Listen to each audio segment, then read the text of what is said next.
Les saludamos con muchísimo gusto. En esta ocasión estamos listos en Creciendo en la Palabra para estudiar la lección número 5, Jesús como el gran maestro. ¿Saben una cosa? Que una de las prioridades en el ministerio de Jesús precisamente fue la enseñanza, y a lo largo de su ministerio vamos a encontrar diferentes maneras, diferentes facetas de Jesús como ese gran maestro. Y por supuesto que nos vamos a gozar y vamos a disfrutar demasiado el estudio de esta lección número 5.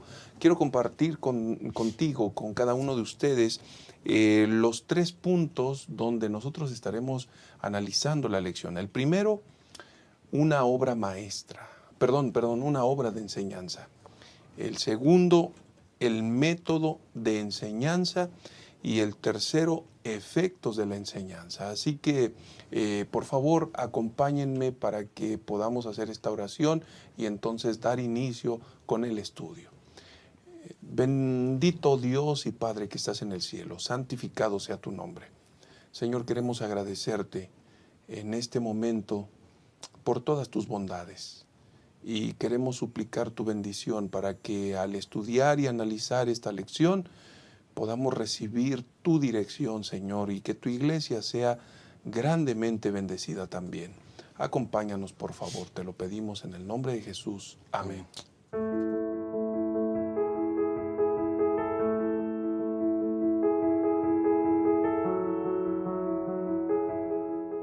Muy bien, vamos a dar inicio entonces con el estudio de la lección número 5, Jesús como el gran maestro. Nos acompaña el pastor Alejandro Medina y el pastor Abraham Ramírez, como en este trimestre nos han acompañado. Así que nos llena de felicidad y vamos a dar inicio, porque conocer a Jesús desde la perspectiva de maestro en esta faceta seguramente tiene grandes enseñanzas, pastor. ¿Por qué motivo Jesús se presenta como un maestro? ¿Qué hay detrás de esto, pastor? En realidad, el Señor Jesús viene a enseñarnos cómo es el Padre, porque Satanás, durante su rebelión, desde el momento de su rebelión y su estancia en este mundo, ha distorsionado el carácter de Dios delante de los seres humanos. Muchas de las características de Satanás, hay gente que se las atribuye al propio Dios. La injusticia, la crueldad, la incomprensión que algunos dicen que Dios tiene o puede tener, en realidad son rasgos de Satanás, que corresponden al perfil del diablo. Y esa lucha por destruir la imagen de Dios en el ser humano es precisamente la función de Satanás, y destruir el carácter de Dios delante de nosotros. De manera que hoy, pues, y a lo largo de la historia, mucha gente ha visto a Dios como un enemigo, lo ha visto como un ser malvado, incluso lo ha negado, que no existe, entonces alguien tenía que venir a mostrarnos cómo es verdaderamente Dios. Alguien tenía que venir a mostrarnos cuál es la naturaleza del carácter de Dios, pero de una manera ya no como un mensaje como el de los profetas del Antiguo Testamento. Ahora tenía que ser de manera viva, clara, encarnada, como dice el apóstol Juan. Tenía que venir a revelarnos al Padre. Correcto. ¿Cuán relevante es eso, pastor? Es importantísimo, pastor. Ellen White dice que este mundo estaba en tinieblas porque se comprendía mal a Dios, ¿no? Así que entonces el Señor Jesús vino con esa misión de revelarnos cómo es el Padre. ¿Y por qué Él? Porque es la misma sustancia, ¿no? Dice, es el resplandor de su gloria, ¿sí? Es la imagen de su sustancia. Es decir, el Señor Jesús es coeterno con Dios, existe desde un principio con el Padre, y entonces el único que ha visto, que ha conocido plenamente cómo es el Padre, pues es el Hijo, es Cristo Jesús. Sí. Así que Él vino con esa misión de enseñarnos, de decirnos en verdad cómo es el Padre, ¿no? Por eso es que en 2 Corintios 4:4 creo que es lo que pasa en este mundo. Dice, el Dios de este siglo cegó el entendimiento de los incrédulos para que no vean la luz del Evangelio de la gloria de Cristo, que es la imagen de Dios. ¿Ok? Así que este mundo está cegado, ¿no? No ve la gloria de Dios. El Señor Jesús vino a revelar la gloria de Dios, y la gloria de Dios es su carácter. ¿Ok? ¿Y dónde se manifestó la gloria de Dios? En un punto máximo, en la cruz. En la cruz se reveló la gloria de Dios, que es el carácter de Dios, que es amor. ¿No? Así que qué bueno que tenemos a este Maestro Celestial que nos vino a enseñar la gloria del Padre.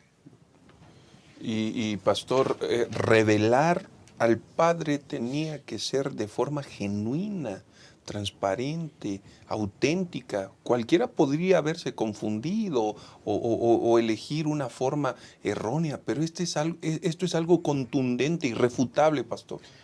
En realidad, hubo otros Ujú. antes de Jesús que vinieron reclamando ser el Mesías.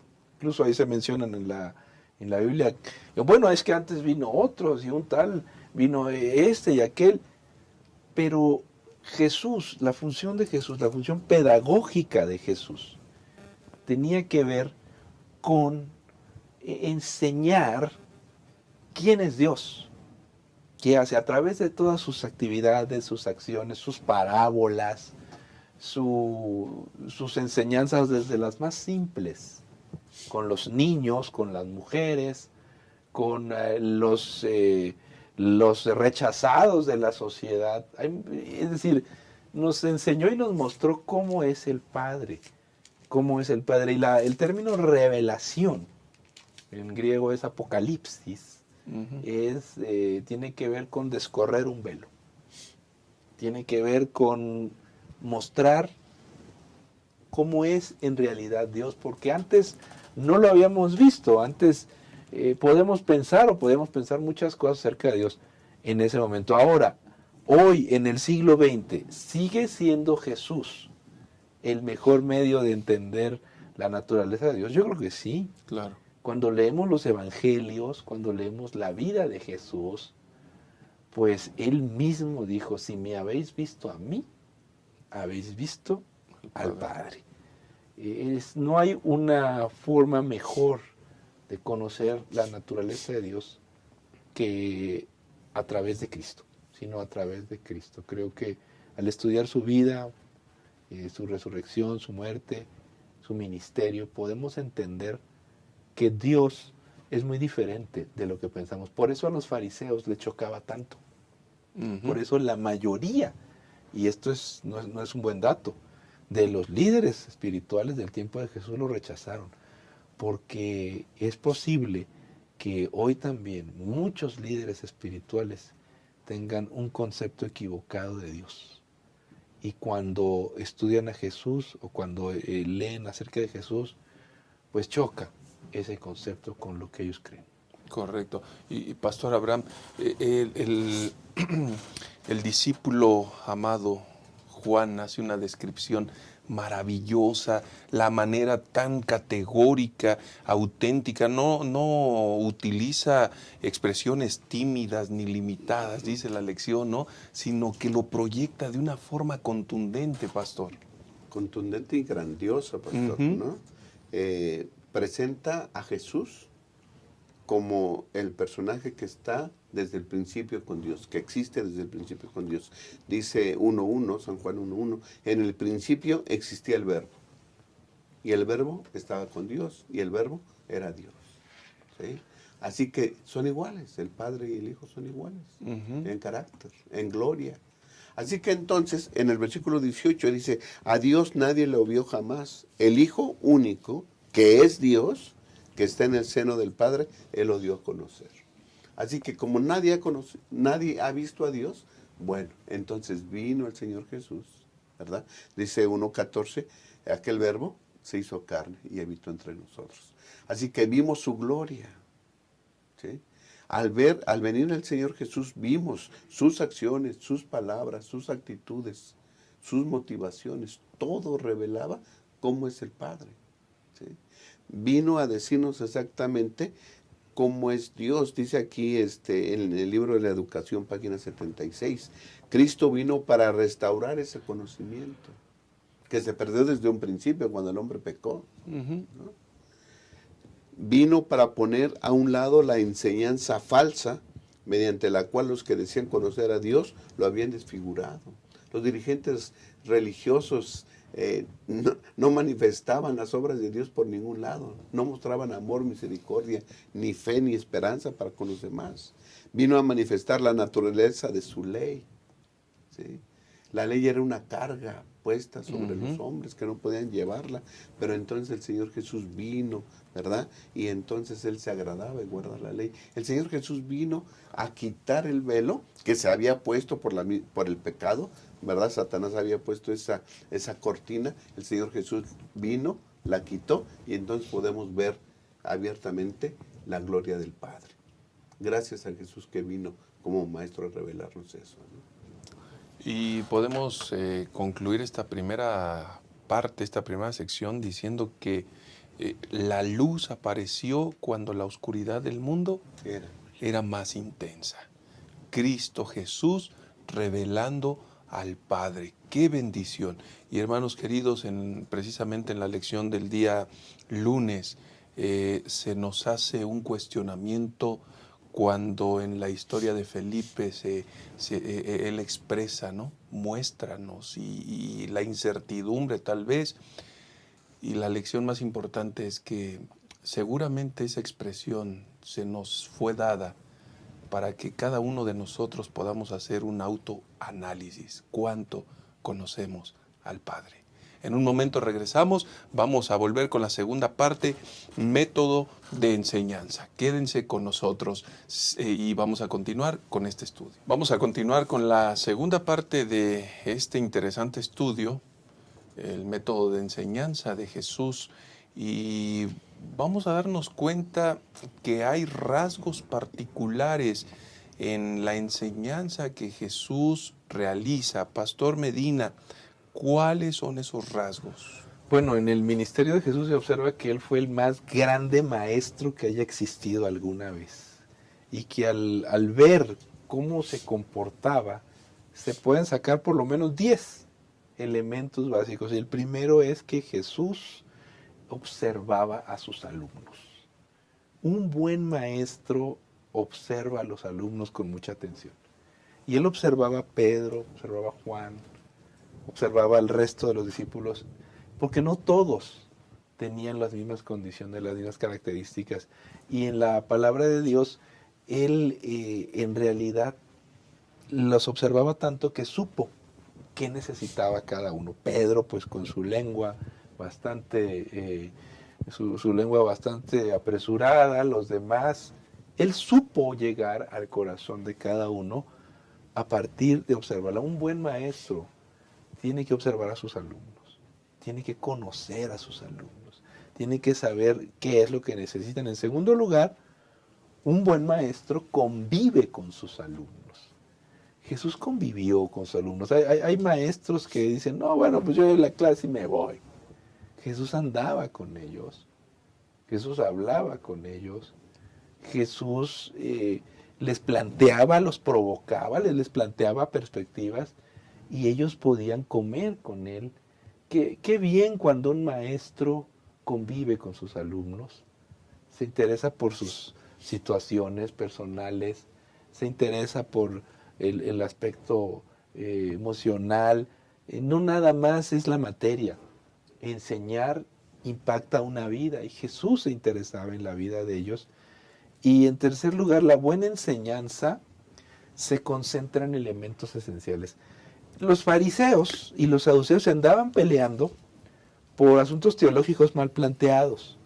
Discutían y peleaban y no se podían ver por supuestas discusiones teológicas.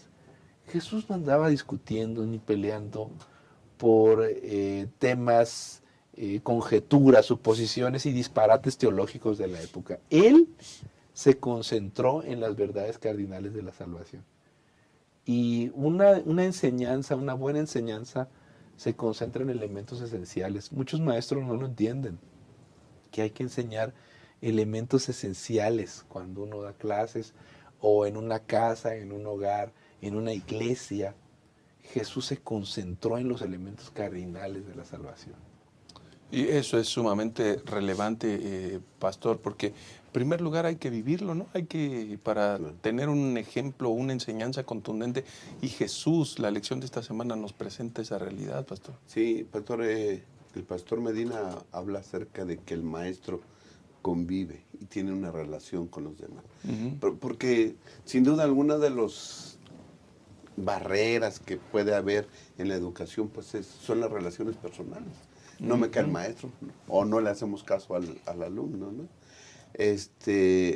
El apóstol Pablo trató de decirles a los filipenses que las relaciones personales eran importantes, siguiendo la actitud que tuvo el Señor Jesús con los demás, ¿no? Por ejemplo, Filipenses 2, del 1 al 4, habla acerca de esa relación que debemos tener nosotros en las iglesias o con cualquier otra persona.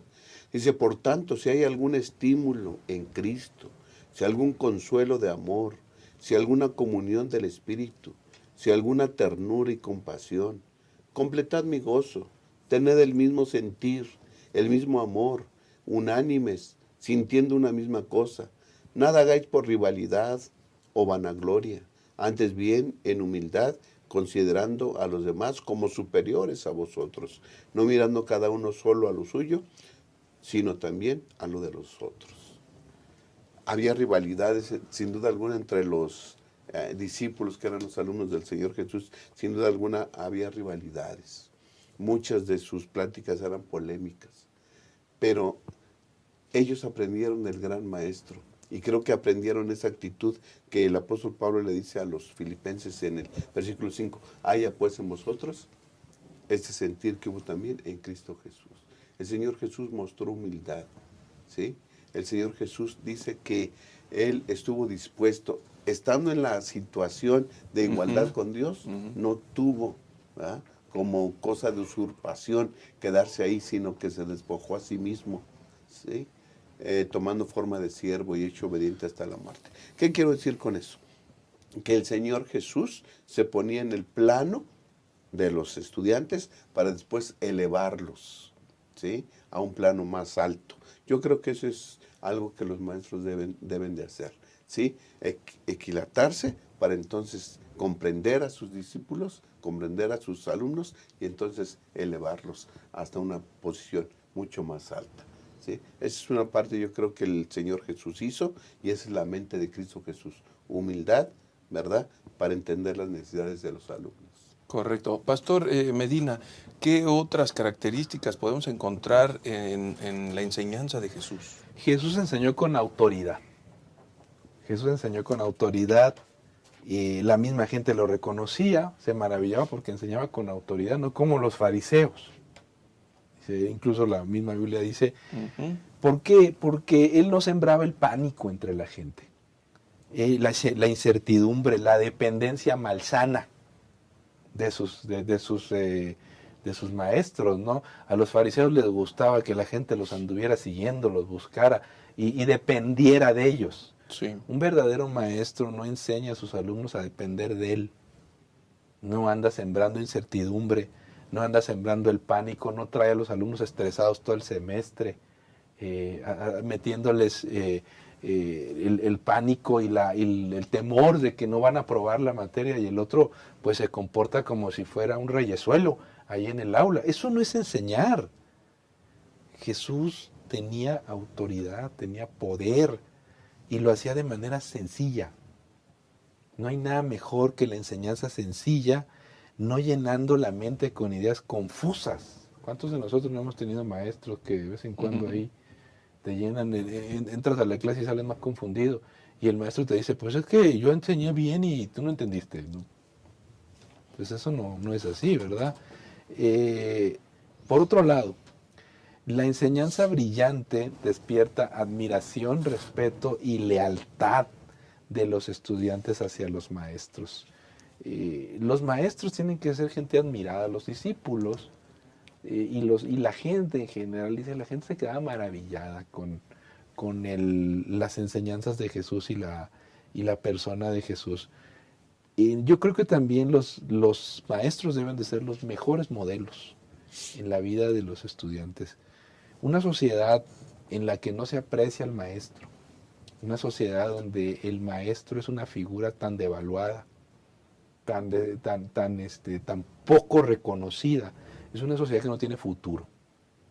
Las sociedades donde el maestro es reconocido en todos los ámbitos, incluyendo el económico, pues es una sociedad que tiene futuro. Pero cuando estamos poniendo a los jóvenes y a los niños en manos de figuras que tanto despreciamos, creo que nos estamos equivocando. Jesús fue una figura reconocida y apreciada por su grupo, por su gente. Y por otros actores, por supuesto que no. Por otro lado, los maestros no han de ser vistos como enemigos. Tanta gente los ve hoy así, especialmente de parte de los alumnos, sino como una influencia positiva. Una influencia positiva. El mismo Jesús dijo que todo reino dividido contra sí mismo quedará asolado, y toda ciudad o familia dividida contra sí misma, pues no se mantendrá en pie. Es muy importante que no veamos, que la gente no viera a Jesús como un enemigo. Él venía a revelar al Padre. Un verdadero maestro no se puede ver como un enemigo. El maestro de matemáticas, el maestro de física, el maestro de literatura, no se puede ver como un ogro. Es un error. Estamos partiendo de una premisa equivocada. Uh-huh. Y un chico o un estudiante que ve a un maestro bajo una lente negativa, pues no va a aprender igual. No va a aprender igual. Y así que aprender no significa estar en pleito con el maestro. Estar en una batalla y en una lucha constante. ¿Qué es eso? El Señor Jesús nos enseña en su ministerio que el maestro no es un enemigo, hay que verlo desde una perspectiva positiva. Así fue que Él se mostró delante de sus discípulos. Hay otros elementos, Pastor Abraham, que pueden ser considerados en este gran ejemplo de enseñanza. Sí, Pastor, ya hemos visto que el Señor Jesús vino a revelarnos cómo es el Padre, y ya dijimos que Él primeramente mostró humildad, ¿no? De su estado similar al Padre, pues vino a ser semejante a nosotros y nos invita para que nosotros también podamos tener esa actitud de humildad y sencillez con los demás. Una de las cosas que también nos habla la lección, Pastor, que nos enseña el gran maestro, es la reconciliación, ¿no? A veces las relaciones humanas se rompen. Son complejas, ¿verdad? Los que llegaron a ser grandes amigos, a veces por algunas situaciones se rompe esa amistad. Pero el Señor Jesús nos enseña que precisamente Él vino también a eso, a reconciliarnos, ¿no? El mundo, la humanidad, cuando peca, pues le voltea la cara a Dios. No sigue sus indicaciones, no sigue sus enseñanzas, le voltea a la cara a Dios, no lo comprende, y entonces viene el Señor a revelarnos el carácter del Padre. Y nos dice, ¿verdad?, que el carácter del Padre es amor. Y entonces nos reconcilia.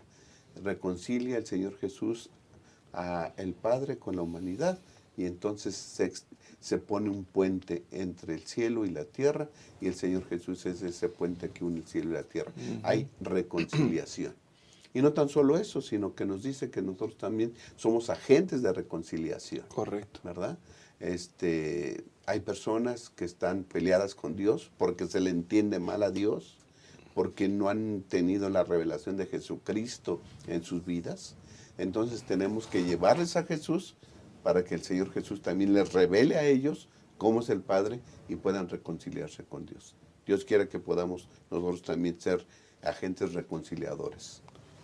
Esto es sumamente interesante porque estamos hablando de un perfil único, de un método infalible, Pastor Alejandro Medina. Seguramente habrá otros elementos. Bueno, es que Jesús sabía ilustrar sus enseñanzas. Las parábolas son métodos únicos de enseñanza que hasta el día de hoy nos siguen enseñando. Están tan bien hechas, tan bien relatadas, que nos recuerdan que un buen maestro debe ilustrar sus enseñanzas. No nada más estar dictando, no nada más estar escribiendo, tienen que ilustrar. Enseñar es ilustrar. Y Jesús, nadie como Él para ilustrar las aves del campo, los peces del mar, y enseñar cómo se ganan almas, cómo se transforma el ser humano, cómo la mente puede ser impactada con el poder de Dios, poniéndole ejemplos de la naturaleza a los que ellos con los que ellos estaban familiarizados.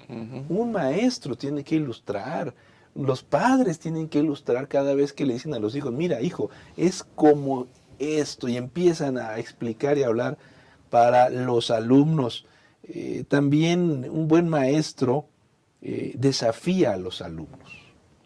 Jesús desafió a sus alumnos y les dijo, de cierto os digo que si tenéis fe y no dudáis, va a hacer que este monte se mueva. Él los desafió. Un buen maestro desafía a los alumnos.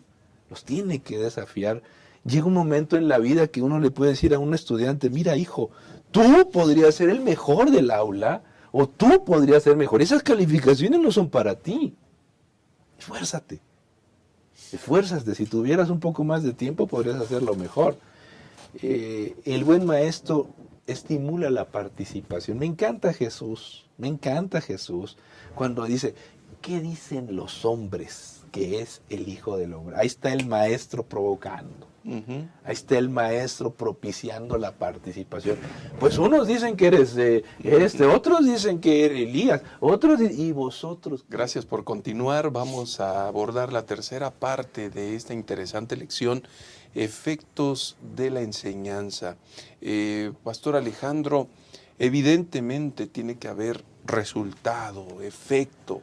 De pronto hay factores que se involucran, pero ¿cómo fue esto en la experiencia de Jesús? Bueno, los efectos impactaron al principio a gente que no nos esperaríamos, como unos pastores allí en el pueblo de Israel.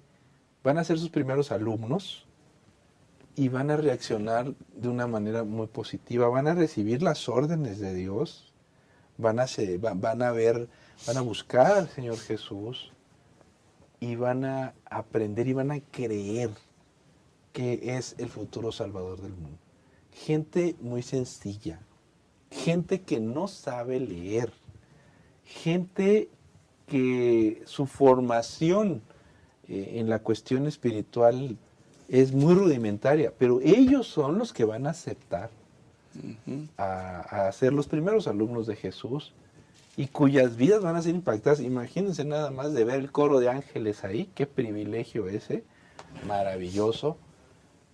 Los otros alumnos van a ser José y María, a pesar de que son sus padres, ellos van a aprender a conocer a Dios a través de ese niño. Eso es una cosa impresionante, impresionante. Qué sencillez de estas personas, de María y José, para en un niño, en el crecimiento del niño, ver al Mesías y al futuro Salvador de este mundo. Muy complejo eso, siquiera de analizar. Y por otro lado, decir que en este tiempo, una vez más, la historia se repite. Porque la gente que busca a Jesús, la gente que sigue a Jesús, muchas veces son las personas más sencillas. Y la gente que tiene una mayor educación, lamentablemente, no busca y no sigue a Jesús como en el tiempo del nacimiento del Señor. Los que sabían leer, los más preparados, los líderes del pueblo de Israel, pues lo rechazaron. Rechazaron su nacimiento, incluso lo quiso matar Herodes. Y hoy nosotros vemos que también mucha gente con muy buena preparación, muy buena educación, lo rechaza y uno que otro lo ataca y trata de destruir su mensaje. ¿Qué perspectiva tan extraordinaria, pastor?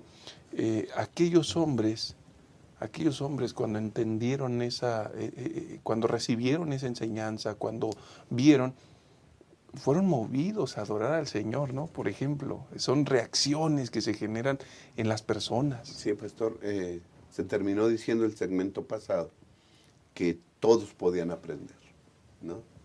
Y ya el pastor habló acerca de los pastores, Ujú. gente sencilla, gente humilde. Pero el evangelista Mateo nos habla de gente entendida, sabia, los magos de Oriente, los sabios de Oriente, ¿no? Ellos habían estudiado, dice Elena White, las profecías y habían descubierto de la estrella. Se dejaron guiar por la estrella, ¿no? Porque habían estudiado las profecías. Y vinieron y sorprendieron al preguntar, ¿dónde está el rey que ha nacido? Y todos estaban en ignorancia en cuanto a eso, ¿no? Los que debieron de haber escudriñado, ¿sí? Los sabios de judíos que debieron de haber conocido las profecías a fondo, no las sabían, ¿no? El rey Herodes enojado, perturbado, que hay otro rey. ¿Dónde dice que va a haber otro rey? Y entonces mandó que revisaran las profecías. Bueno, se dieron cuenta que ahí estaban, ¿no? Hasta el lugar donde iban a nacer y todo. Sí, Pero sí. ellos estaban en ignorancia. Y entonces los reyes, o los magos de Oriente, los sabios de Oriente vinieron siguiendo eso, la señal. Y dice que cuando llegaron, entonces vieron al niño Jesús con sus padres y le adoraron, ¿no? Los dos grupos, los pastores sencillos y los magos de Oriente, los sabios, los dos grupos le adoraron. Porque los dos grupos reconocieron que ese bebé era el Hijo de Dios, Ujú. ¿no? Emmanuel, Ujú. Dios con nosotros. Así que desde recién nacido, el Señor da clases. Y esta clase fue bien aceptada por gente humilde, por gente sencilla y por sabios. Y al reconocer eso, le adoran. Creo que nosotros también debemos contemplar a Jesús, el gran Maestro, y adorarle por las grandes lecciones que Él nos ha dado. Y ojalá que nosotros también, ¿verdad?, en respuesta al recibir su educación, ¿verdad?, sus enseñanzas, podamos adorarle también. Correcto, la verdadera educación justamente nos lleva a eso, ¿no, pastor? Pues uno de los objetivos más grandes de la educación es restaurar la imagen de Dios. Y esa fue la misión en la vida, esa fue la misión de Jesús, transformar a los seres humanos, darle a este mundo la imagen correcta de nuestro Dios. A través de su vida Jesús nos mostró métodos de enseñanza que hoy siguen siendo muy buenos, muy valiosos. Y sin embargo, pues también faltaba el otro lado, ¿no? Tener alumnos dispuestos a aprender. En este sentido, Jesús ya ha hecho todo para que nosotros seamos salvos. La pregunta es, ¿qué vamos a hacer? ¿Podemos reaccionar como los fariseos y los saduceos? ¿Podemos ignorarlo? Decir, no, Él no es el Mesías, el Salvador. ¿Podemos reaccionar como Herodes? ¿Atacarlo? ¿Tratar de destruir su mensaje y su propia persona? ¿O podemos reaccionar como los pastores? Estar dispuestos a aprender, estar dispuestos a darle lo mejor de nuestras vidas y atender sus mandamientos y su palabra. Pastor Abraham. Sí, el pastor decía en el segmento anterior que uno de los rasgos de los buenos maestros, ¿verdad?, o del maestro de maestros, que es el Señor Jesús, era que desafiaba, ¿no? Hacía desafíos. Y creo que en esta lección se nos hace un desafío. Haya pues en vosotros este sentir, Ujú. ¿no? Dios quiere que nosotros podamos aceptar ese desafío, y cada meta que Dios propone también es una habilitación para hacerlo. Es decir, Dios nos capacita para hacerlo, ¿sí? Correcto. Dios nos ve hasta dónde podemos llegar con su ayuda y nos pone desafíos, y hay que ir allá. Allá pues en vosotros es sentir que nuestras relaciones personales, ¿verdad?, con otras personas, pues puedan ser igual que la del Señor Jesús, de humildad, sencillez, y que logremos la reconciliación y que salgamos a promover la reconciliación de la humanidad con el Padre Celestial. Son desafíos que se nos ponen. Aprendamos del Señor Jesús, que vino a eso, vino a demostrar cómo es Dios. Nosotros también podemos hacerlo, podemos dar un buen testimonio, viviendo de acuerdo a su voluntad, ¿verdad?, predicando su palabra y ofreciendo la reconciliación con Dios. Dios quiere que podamos aceptar esos desafíos que se nos hace ahora. Y eso, Pastor Medina, va a ser elocuente, vidas transformadas, vidas cambiadas. Usted mencionaba que para poder aprender hay que tener el deseo, ¿no? Hay que tener el deseo. ¿Qué hubiese sido de esos discípulos y de tantas otras personas que se encontraron con Jesús si no hubiesen tenido el deseo de aprender? A fuerza ni los zapatos, pastor. Claro. Fuerza ni los zapatos. Por la fuerza no se puede aprender. Al contrario, se genera odio. Y lo que quiere Dios es que nosotros aprendamos a amarlo. Nuestro Dios al que servimos es un Dios de amor. Y Él no nos obliga a aprender. Aprendemos por amor. Uh-huh. Cuando uno aprende por amor, cuando uno aprende algo porque le gusta mucho, cuando está en el sitio que se ilusiona, se apasiona, entonces el aprendizaje es mucho mejor. En este sentido, por eso Jesús vino a revelar al Padre, para mostrarnos que ese aprendizaje es la mejor experiencia de la vida. Muchas gracias, Pastor Medina, gracias, Pastor Abraham Ramírez, Dios les bendiga. Y apreciados hermanos, en esta lección hemos aprendido respecto de Jesús como el gran maestro, la forma, la aproximación, los efectos. Dios quiera seguir ayudándonos para que sus lecciones, sus enseñanzas cobren vigencia en nuestra vida y que seamos plenamente instruidos por el conocimiento del cielo y nos conduzca a la vida eterna. Que el Señor sea con cada uno de ustedes. Gracias por habernos acompañado en este estudio y que tengan una bendición especial de parte de nuestro Dios.